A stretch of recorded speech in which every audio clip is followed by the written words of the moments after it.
미국 유타주의 작은 마을의 가정집, 한 여성이 아버지의 유품을 정리하기 위해 집을 방문했는데요. 아버지의 오랜 상자 속에는 태극기부터 시작해 많은 한국 물건들이 가득 차 있습니다. 추억을 회상하며 상자 속을 보던 중 충격적인 사진이 발견됐는데요. 그녀는 이 사진을 보고 너무 놀라 뒷걸음질을 치고 있습니다. 과연 그 상자 속에는 무엇이 있었던 걸까요? 오늘의 사연 시작합니다. 안녕하세요. 저는 유타주 윈터 헤이븐 고등학교에서 역사를 가르치고 있는 엘리자베스 그레이슨입니다.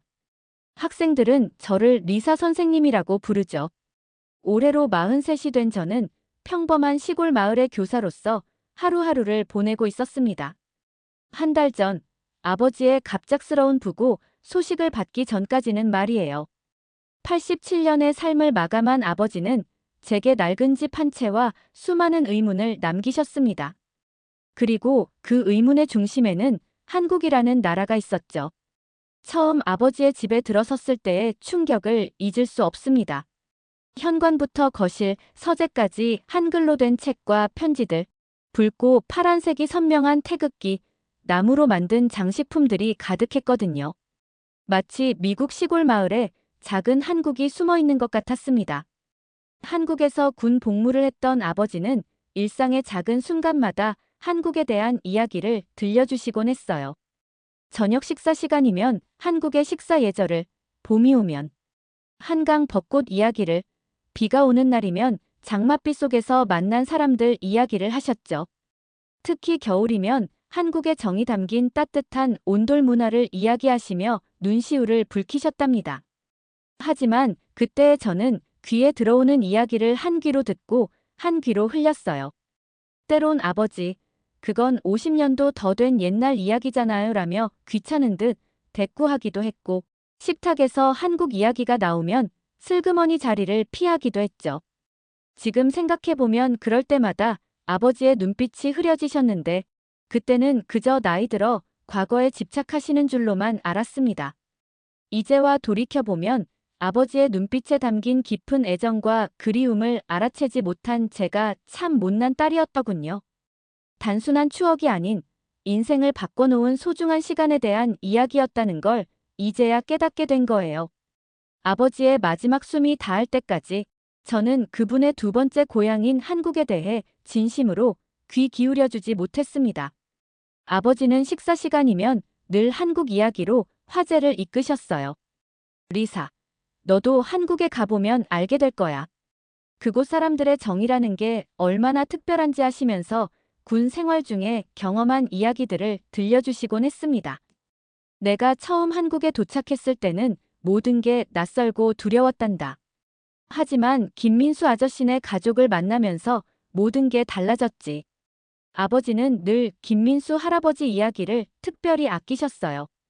주말마다 집으로 초대해 끼니를 챙겨주시고 명절이면 가족처럼 대해주신 그분에 대한 이야기를 하실 때면 아버지의 눈빛이 반짝였죠.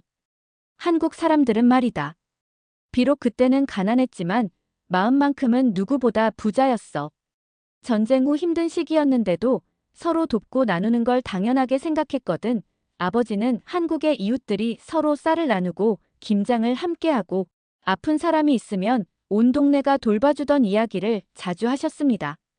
특히 한국의 음식 문화를 이야기하실 때면 아버지의 표정이 한층 밝아졌어요. 김치 맛을 처음 봤을 땐 깜짝 놀랐지. 하지만 지금은 매일 먹고 싶을 만큼 좋아하게 됐다니까. 민수 아저씨 어머님이 담가주신 김치는 정말 그 맛은 평생 잊을 수 없을 거야. 아버지는 한국의 봄꽃과 가을 단풍도 자주 회상하셨죠. 한강 둔치에 벚꽃이 흩날리던 모습은 마치 눈이 내리는 것 같았어.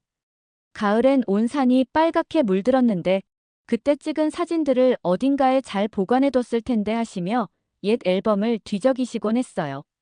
서재 한켠에서 발견한 오래된 앨범에는 젊은 시절 아버지의 모습이 담겨 있었습니다. 한복을 입은 한국인 가족들과 환하게 웃고 있는 사진, 시골 마을 아이들과 함께 찍은 사진, 그리고 아버지가 소중히 간직했던 수많은 순간들. 사진 뒷면에는 한글과 영어로 꼼꼼하게 날짜와 이름이 적혀 있었죠. 1969년 봄, 김민수 가족과 함께 동두천 고아원에서 첫 김치 담그기. 지금도 선명히 기억나는 그 글씨체에는 아버지의 정성이 고스란히 담겨 있었습니다. 아버지의 서재에서 보낸 시간이 길어질수록 제 마음속 호기심도 점점 커져갔습니다. 책장 구석에서 발견한 낡은 가죽 수첩은 제게 또 다른 세계를 보여주었어요. 1968년부터 1970년까지 아버지가 한국에서 쓴 일기였습니다. 오늘 처음으로 한국 땅을 밟았다. 낯선 언어와 풍경에 두려움이 앞섰지만 이상하게도 설렘이 더 크다. 이곳에서의 인연이 내 인생을 어떻게 바꿔놓을지 궁금하다. 첫 장을 펼치자마자 젊은 아버지의 설렘이 고스란히 전해졌어요. 페이지를 넘길 때마다 아버지가 경험한 한국이 선명하게 그려졌습니다. 서툰 한국어로 시장에서 물건을 사던 이야기, 처음 맛본 김치의 매운맛에 깜짝 놀란 이야기, 한국 가족들과 보낸 따뜻했던 순간들. 오늘 민수 어머님께서 김치 담그는 법을 가르쳐 주셨다. 배추 절이는 것부터가 하나의 예술이다. 양념을 만들 때 들어가는 재료 하나하나에 이유가 있다고 하신다. 문화는 이런 작은 것들 속에 숨어 있는 것일까? 일기장을 읽으며 자연스럽게 한국 음식에 대한 궁금증이 생겼어요. 마침 도시 외곽에 작은 한식당이 있다는 것이 기억났죠. 서울 키친이라는 그곳을 찾아간 것이 김지훈 씨와의 첫 만남이었습니다. 어서 오세요. 따뜻한 미소로 맞이해준 그는 이 지역에서 10년째 식당을 운영하고 있다고 했어요. 아버지 이야기를 꺼내자 그의 눈빛이 달라졌습니다. 그레이슨 씨를 기억합니다. 우리 식당 단골이셨죠. 늘 한국 이야기를 하시며 행복해하셨어요. 지훈 씨는 제게 아버지가 자주 드시던 된장찌개를 특별히 끓여주었습니다. 이건 서비스예요. 그레이슨 씨가 가장 좋아하시던 메뉴였거든요. 뜨거운 국물을 한 숟가락 떴을 때 왜 아버지가 이토록 한국 음식을 사랑했는지 조금은 이해할 수 있었어요. 한국 음식에는 정성이라는 특별한 재료가 들어가요. 지훈 씨의 설명은 계속되었습니다. 시간과 노력을 아끼지 않고 먹는 사람을 생각하며 음식을 만드는 거죠. 그래서 맛있는 것을 넘어 따뜻함이 느껴지는 거예요. 그날 이후로 저는 일주일에 2번씩 서울 키친을 찾았습니다. 새로운 메뉴를 시도할 때마다 지훈 씨는 그 음식에 담긴 이야기를 들려주었어요. 비빔밥에 담긴 오방색의 의미, 김치가 발효되며 만들어내는 과학적 신비, 찌개 하나에도 담겨있는 공동체 문화까지. 어느 날은 지훈 씨가 주방에서 오래된 앨범 하나를 꺼내왔어요. 이건 제 아버지 세대의 이야기예요. 1960년대 한국의 모습이 담긴 사진들을 보며 저는 아버지의 일기에서 읽었던 풍경들을 생생하게 마주할 수 있었습니다. 당시 한국은 전쟁의 상처를 치유하는 중이었죠. 하지만 사람들은 희망을 잃지 않았어요. 서로 돕고 나누며 더 나은 미래를 만들어갔죠. 그레이슨 씨께서 보신 건 바로 그런 한국이었을 거예요. 지훈 씨의 말에 깊이 고개를 끄덕이며 저는 문득 아버지의 일기 한 구절이 떠올랐습니다. 한국은 전쟁으로 모든 것을 잃었지만 사람들의 마음만큼은 잃지 않았다. 오히려 그 시련이 그들을 더 강하고 따뜻하게 만든 것 같다. 이제야 조금씩 아버지의 마음이 보이기 시작했어요. 하지만 이런 제 변화를 못마땅해하는 시선도 있었죠. 특히 시의원 잭 피터슨의 태도는 처음부터 적대적이었습니다. 아버지의 유산과 한국 문화에 대한 이해가 깊어질수록 이 소중한 가치를 지역 사회와 나누고 싶다는 생각이 강해졌습니다. 어느 날 지역 문화센터 운영위원회 모임에서 저는 조심스럽게 제안을 했어요. 우리 지역에는 특별한 이야기가 숨어 있습니다. 한국 전쟁 이후 이곳에서 살아온 참전 용사들의 이야기와 그들이 경험한 한국 문화를 기념하는 전시회를 열면 어떨까요? 제 제안에 대부분의 위원들이 흥미로운 반응을 보였습니다. 하지만 그때 잭 피터슨 시의원이 날카로운 목소리로 끼어들었죠. 리사 선생, 왜 하필 한국인가요? 이곳은 유타의 작은 마을입니다. 우리는 우리의 전통을 지켜야 하지 않을까요? 그의 눈빛에서 노골적인 적대감이 느껴졌어요. 피터슨 의원님, 이것도 우리의 역사입니다. 수많은 미국 청년들이 한국 전쟁에 참전했고 그들의 경험은 우리 지역 사회의 중요한 유산이에요.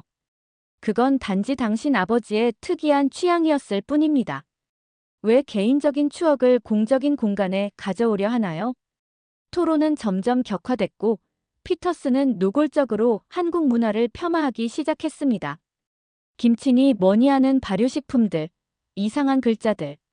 이런 것들이 우리 아이들에게 무슨 의미가 있죠? 그때 지훈 씨가 조용히 자리에서 일어났습니다.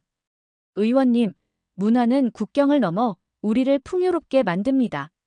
제가 운영하는 식당에도 많은 지역 주민들이 찾아오시죠. 그들은 새로운 맛과 문화를 경험하며 기뻐하십니다. 하지만 피터스는 비웃듯 말했어요. 그야 이국적인 음식을 맛보는 정도야 괜찮겠죠. 하지만 우리 문화센터까지 그런 것으로 채울 필요는 없지 않나요? 회의가 끝난 후 사라가 제게 다가왔습니다. 리사, 피터슨이 최근 문화센터 부지를 상업시설로 개발하려는 계획을 추진하고 있다는 소문이 있어. 당신의 제안이 그의 계획에 방해가 되는 것 같네요. 집으로 돌아오는 길, 아버지의 일기 한 구절이 떠올랐습니다. 편견은 두려움에서 비롯된다.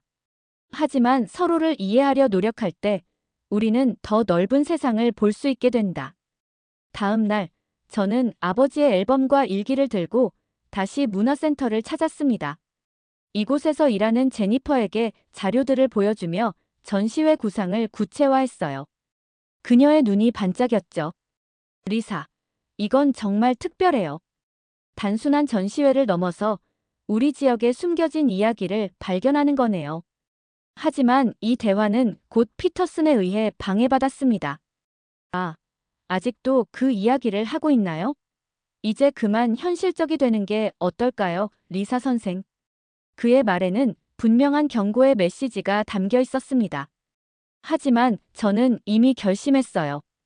아버지의 유산을 지키는 것, 그것은 단순히 개인적인 추억을 지키는 것을 넘어 우리 지역사회의 다양성과 포용성을 지키는 일이 될 것 같았습니다. 그날 밤, 아버지의 서재에서 늦게까지 불을 밝히며 전시회 계획을 구체화했어요. 아버지가 남기신 물건들을 하나하나 정리하면서 각각의 물건에 담긴 이야기들을 기록했습니다. 한국에서 받은 도자기 한 점, 태극 무늬가 그려진 부채, 한글로 쓰여진 편지들. 이 모든 것들이 단순한 물건이 아닌 살아있는 역사라는 생각이 들었죠. 주말에는 지훈 씨의 도움을 받아 전시회 제안서를 다듬었습니다. 이런 식으로 한국 음식 시연회도 곁들이면 어떨까요? 문화는 오감으로 느낄 때 가장 잘 전달되니까요. 지훈 씨의 제안에 힘을 얻어 더욱 풍성한 문화 행사를 구상할 수 있었어요. 하지만 월요일 아침, 모든 것이 달라졌습니다. 오늘 아침 신문 보셨나요? 피터슨의 인터뷰가 일면에 실렸어요. 등교길에 만난 사라의 목소리는 평소보다 긴박했습니다. 윈터 헤이븐 타임즈를 펼치자마자 제 눈은 잭 피터슨의 인터뷰 기사에 멈췄어요. 우리 도시의 발전을 가로막는 것은 바로 이런 비합리적인 향수병입니다. 그레이슨 씨는 평생 이상한 집착을 보이셨죠. 한국이라는 나라에 대한 과도한 애착이 결국 그의 딸에게까지 이어진 것 같아 안타깝습니다. 문화 다양성이라는 미명하에 우리 지역의 발전이 저해되어서는 안 됩니다. 기사를 읽는 제 손이 떨렸습니다. 아버지에 대한 모욕적인 발언들이 가슴 한켠을 예리하게 찔렀어요. 학교에 도착했을 때 동료 교사들의 동정 어린 시선이 더욱 견디기 힘들었습니다. 그날 오후 예고도 없이 건설업체 직원들이 아버지의 집을 찾아왔어요. 안녕하세요. 건물 안전 점검을 나왔습니다. 그들의 말과 달리 카메라로 집 곳곳을 찍고 무언가를 측정하는 모습이 수상했죠. 혹시 피터슨 시의원과 관련 있으신가요?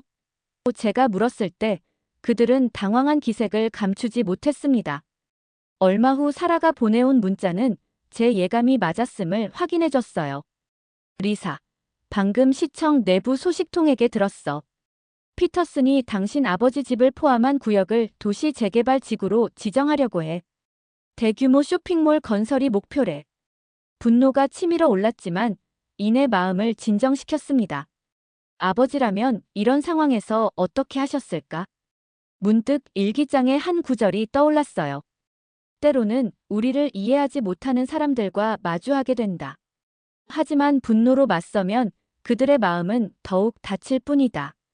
한국에서 배운 가장 큰 지혜는 진심은 결국 통한다는 것이다. 다음 날, 저는 지훈 씨와 함께 시청 건설과를 찾았습니다. 건물 안전 진단 보고서를 요청했더니 의외의 사실이 드러났어요. 아버지의 집은 이미 작년에 안전 점검을 통과했다는 거죠. 이건 명백한 부당행정입니다. 지훈 씨의 단호한 목소리가 사무실에 울렸어요. 더구나 이 건물은 역사적 가치가 있는 건축물로 등록될 자격이 충분합니다. 그날 저녁, 뜻밖의 손님이 찾아왔습니다. 문화재 보호국에서 일하는 토마스 윌슨이었어요. 그레이슨 씨의 집에 대해 알아보고 싶습니다. 한국전 참전 용사의 주거지로서 역사적 가치가 있다고 들었습니다. 피터슨의 계획은 꼬이기 시작했지만 그는 쉽게 물러서지 않았습니다. 다음 주 시의회 회의에서 그는 더욱 노골적인 발언을 이어갔어요. 우리는 발전해야 합니다. 낡은 건물과 이상한 문화에 대한 집착을 버려야 해요. 그레이슨 씨 같은 분들의 시대는 지났습니다. 그의 말이 끝나기도 전에 저는 자리에서 일어섰습니다. 이제는 더 이상 참을 수 없었어요.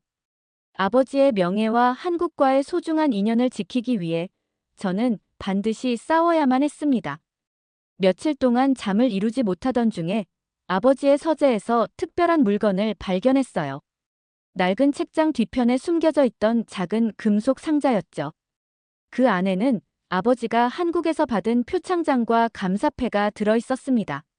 한글과 영어로 쓰인 내용을 읽어보니 가슴 한켠이 뜨거워지는 걸 느꼈어요. 그때 마침 사라에게서 전화가 왔네요. 친구의 목소리는 평소와 달리 들떠 있었어요. 흥분된 목소리로 중요한 사실을 찾아냈다는 내용이었습니다. 서둘러 신문사로 향했더니 사라는 오래된 문서 뭉치를 보여줬어요. 1950년대 후반, 아버지는 단순한 군인이 아닌 한국 고아원의 자원봉사 책임자였다는 사실이 드러났습니다. 전쟁으로 부모를 잃은 아이들을 위해 미군 부대의 물자를 나누고 교육 프로그램을 만들었다는 기록이 남아있었죠. 더욱 놀라운 것은 아버지의 집이 1970년대부터 한미 교류의 중심 역할을 했다는 점이었어요. 우리 동네에 정착한 한국 가정들이 처음 미국 생활에 적응할 수 있도록 도왔고 지역 주민들에게 한국 문화를 알리는 다리 역할을 했다는 증언도 발견했습니다. 공개 토론회 당일 시청 회의실은 주민들로 가득 찼네요. 피터슨은 여전히 오만한 태도로 개발 계획을 설명했습니다. 이 낡은 건물들은 우리 도시의 발전을 막고 있을 뿐이에요. 하지만 제가 발언대에 섰을 때 분위기가 달라지기 시작했어요. 아버지의 군 복무 기록과 봉사활동 사진들을 하나씩 보여주며 설명했죠. 특히 고아원 아이들과 찍은 사진을 보여줬을 때 참석한 노년층의 눈시울이 붉어지는 게 보였습니다. 지훈 씨도 힘을 보태주었죠. 그의 아버지가 처음 이 마을에 정착했을 때 에드워드 그레이슨의 도움을 받았다는 이야기는 많은 이들의 마음을 움직였어요. 결정적인 순간은 문화재 보호국의 평가 자료를 공개했을 때였습니다. 아버지의 집이 한미 우호의 역사적 상징물로서 보존 가치가 높다는 평가였죠. 피터슨의 얼굴이 창백해지는 게 보였어요. 그는 마지막 반격을 시도했지만 오히려 자신의 무지를 드러낼 뿐이었습니다. 한국 전쟁의 의미를 묻는 질문에 제대로 답하지 못했고 우리 지역의 다문화 역사에 대해서도 전혀 모르는 모습을 보였죠. 토론회가 끝날 무렵 원로 시의원이 일어나 의미심장한 말을 던졌습니다. 우리는 역사를 잊어서는 안 됩니다. 에드워드 그레이슨의 집은 단순한 건물이 아닌 우리 지역의 살아있는 역사예요. 그 순간 박수 소리가 회의실을 가득 채웠고 피터슨은 고개를 숙인 채 자리를 떠났습니다. 승리의 순간이었지만 이것은 시작에 불과했죠. 진정한 과제는 이제부터였으니까요. 토론회 이후 마을의 분위기는 완전히 달라졌네요.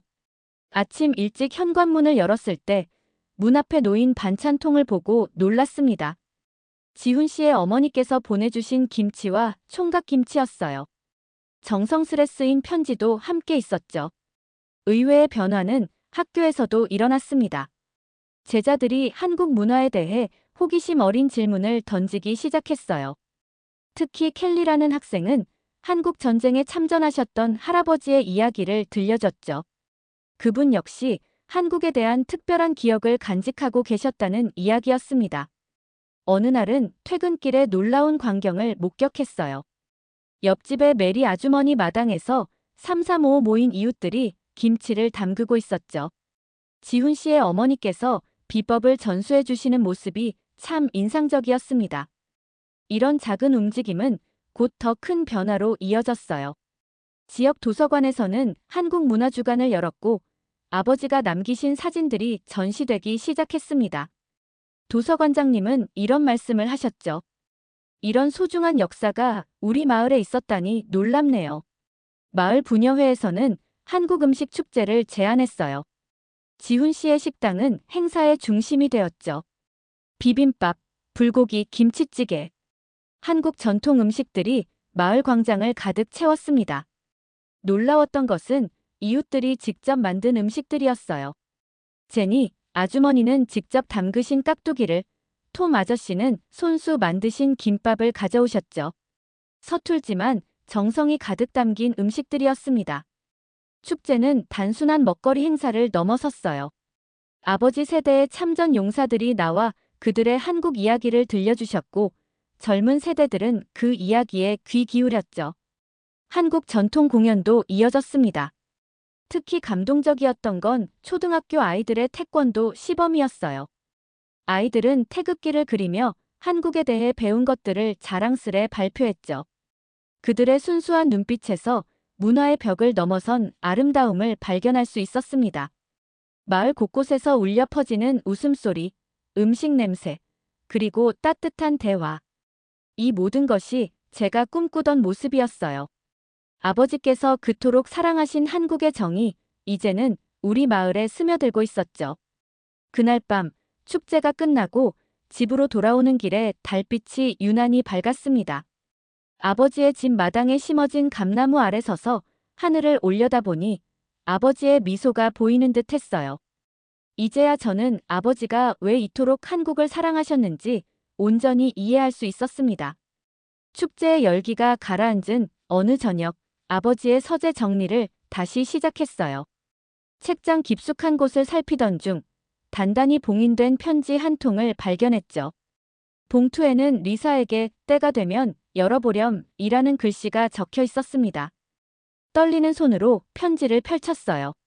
아버지의 필체는 평소보다 힘이 없어 보였지만 그 속에 담긴 마음만큼은 한없이 강렬했습니다. 사랑하는 딸 리사에게. 내가 이 편지를 읽을 때면 나는 이미 이 세상 사람이 아닐 거야. 하지만 걱정하지 마. 나는 참 행복한 삶을 살았단다. 아버지는 편지에서 처음으로 한국에 대한 깊은 속마음을 털어놓으셨어요. 1968년 낯선 땅에 첫 발을 디뎠을 때의 두려움, 그리고 그곳에서 만난 따뜻한 사람들과의 이야기를 상세히 적어두셨죠. 내가 처음 만난 한국은 전쟁의 상처로 가득했어. 하지만 그 속에서 나는 진정한 인간의 모습을 보았단다. 서로 돕고 나누고 위로하는 모습. 그들은 물질적으로는 가난했지만 마음만큼은 그 누구보다 부자였지. 특히 김민수 할아버지 가족과의 인연을 자세히 적어두셨더군요. 언어도 통하지 않는 미군이었지만 매주 집으로 초대해 한국의 가족이 되어준 그들의 이야기를요. 민수 어머님은 내게 김치 담그는 법을 가르쳐 주셨어. 처음엔 서툴렀지만 그분은 내 서툰 실수를 따뜻하게 감싸주셨지. 음식을 나누는 것은 단순한 식사가 아닌 마음을 나누는 일이라고 하셨어. 편지 중간에는 낡은 사진 한 장이 들어 있었어요. 한복을 입은 어린 아이들과 함께 찍은 사진이었죠. 뒷면에는 동두천 고아원에 우리 아이들과 함께 1969년 봄이라고 적혀 있었습니다. 이 아이들은 전쟁으로 모든 것을 잃었지만 여전히 웃을 수 있었어. 그들의 웃음은 나에게 희망이었단다. 그래서 난 이 아이들을 위해 무언가 하기로 결심했지. 아버지는 제가 미처 모르던 이야기도 들려주셨어요. 퇴역 후에도 한국의 고아원들과 연락을 주고받으며 후원을 이어갔다는 것. 우리 동네에 정착한 한인 가정들을 돕기 위해 애쓰셨다는 이야기들이었죠. 리사. 나는 내가 이런 이야기를 이해하지 못할까봐 망설였단다. 하지만 이제는 내가 알 때가 되었구나. 진정한 삶의 의미는 서로 다른 문화와 사람들을 이해하고 포용하는 데 있다는 것을. 마지막 문장에서 아버지의 글씨체가 흐려졌어요. 하지만 그 속에 담긴 마음만큼은 그 어느 때보다 선명했습니다. 이제 우리 집은 내 몫이야. 이곳이 단순한 건물이 아닌 서로 다른 문화가 만나 하나가 되는 특별한 공간이 되길 바란다. 늘 자랑스러웠다. 사랑한다, 내 딸. 편지를 읽고 나서야 아버지가 남기신 것이 단순한 유산이 아니었다는 걸 깨달았어요. 그것은 이해와 사랑의 다리를 놓으라는 소중한 과제였답니다. 봄바람이 불어오던 어느 날, 아버지의 집은 새로운 모습으로 태어났습니다. 에드워드 그레이슨 한미문화센터라는 이름의 동판이 달린 현판 앞에서 저는 잠시 숨을 고르며 서 있었어요. 옛 거실은 이제 작은 전시관으로 변신했죠. 아버지가 남기신 사진들과 물건들이 차곡차곡 진열되어 있었습니다. 한국 전쟁 참전 용사들의 이야기부터 우리 마을에 뿌리내린 한인 가정들의 역사까지 이곳은 살아있는 역사관이 되었어요. 아버지의 서재는 도서관으로 꾸몄습니다. 한국어 교실을 열 수 있는 공간도 마련했죠. 지훈 씨의 어머니께서 한글을 가르치시겠다고 자원하셨어요. 벌써 10명의 주민이 수업을 신청했다는 소식이었습니다. 넓은 마당에는 한국식 정원을 조성했어요. 아버지가 그토록 아끼던 감나무 아래에는 정자를 세웠죠. 봄에는 진달래와 개나리가, 가을에는 국화가 피어나는 정원이에요. 많은 주민들이 이곳에서 차를 마시며 이야기꽃을 피우곤 합니다. 주방은 한식 요리 교실로 변신했어요. 지훈 씨가 매주 토요일마다 요리 수업을 진행하죠. 김치 담그기, 불고기 만들기 수업은 항상 예약이 금방 마감된답니다. 특히 뿌듯했던 것은 지역 학교들과 연계 프로그램을 시작한 거예요. 학생들이 센터를 방문해 한국 문화를 직접 체험하고 참전 용사들의 이야기도 듣는 시간을 가졌죠. 이곳은 이제 살아있는 교육의 장이 되었습니다. 피터슨 시의원도 변했어요. 얼마 전에는 손녀와 함께 센터를 찾아왔더군요. 한복 체험을 하는 손녀의 모습을 보며 그의 얼굴에도 따뜻한 미소가 번졌답니다. 문화센터는 우리 마을의 자랑이 되었어요. 다른 지역에서도 이곳을 견학하러 오죠. 지난주에는 지역신문에서 문화의 다리를 놓는 특별한 공간이라는 제목으로 센터를 소개하기도 했습니다. 오늘은 센터 개관 1주년이 되는 날이에요. 아침부터 많은 분들이 축하 인사를 전하러 오셨죠. 지훈 씨의 어머니께서 끓여주신 떡국을 나누며 우리는 따뜻한 이야기를 나눴습니다. 저녁 무렵 아버지의 사진 앞에 서서 생각에 잠겼어요. 아버지가 꿈꾸던 모습이 바로 이런 게 아니었을까요? 서로 다른 문화가 만나 하나가 되는 공간, 이해와 존중이 꽃피는 곳. 창밖으로 노을이 지고 있었어요. 감나무 잎새 사이로 스며드는 붉은 빛이 마치 아버지의 미소 같았죠. 저도 모르게 입술이 움직였습니다. 아버지, 그리고 모든 분들께 감사합니다. 이 말을 끝으로 저는 아버지가 남기신 일기장을 다시 한번 펼쳐보았어요. 이제는 더 이상 낯설지 않은 한글 글씨체를 보며 새로운 이야기의 시작을 준비했습니다. 이상으로 제 이야기를 마무리하려 합니다. 한국 전쟁에 참전했던 한미국인 아버지의 특별한 사랑이 50년이 지난 지금 작은 시골 마을에 아름다운 문화의 꽃을 피웠네요.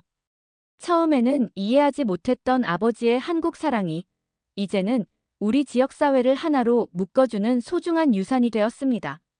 문화의 벽을 넘어 서로를 이해하고 존중하는 법을 배웠고, 그 과정에서 우리는 더 나은 공동체가 되었어요. 에드워드 그레이슨 한미문화센터는 이제 단순한 건물이 아닌 두 나라의 우정과 상호 이해를 상징하는 특별한 공간이 되었죠. 매일 이곳을 찾는 사람들의 얼굴에서 따뜻한 미소를 발견할 때마다 아버지의 선택이 옳았음을 다시 한번 확인하게 됩니다. 이제 저는 이곳에서 새로운 이야기를 써내려가고 있어요. 아버지께서 그러셨듯이 문화의 다리를 놓는 일에 제 인생을 바치려 합니다. 오늘의 사연 어떻게 들으셨나요? 사연이 여러분의 마음을 울렸다면 구독과 좋아요, 댓글 많이 남겨주세요. 부탁드립니다. 영상 시청해주셔서 감사합니다.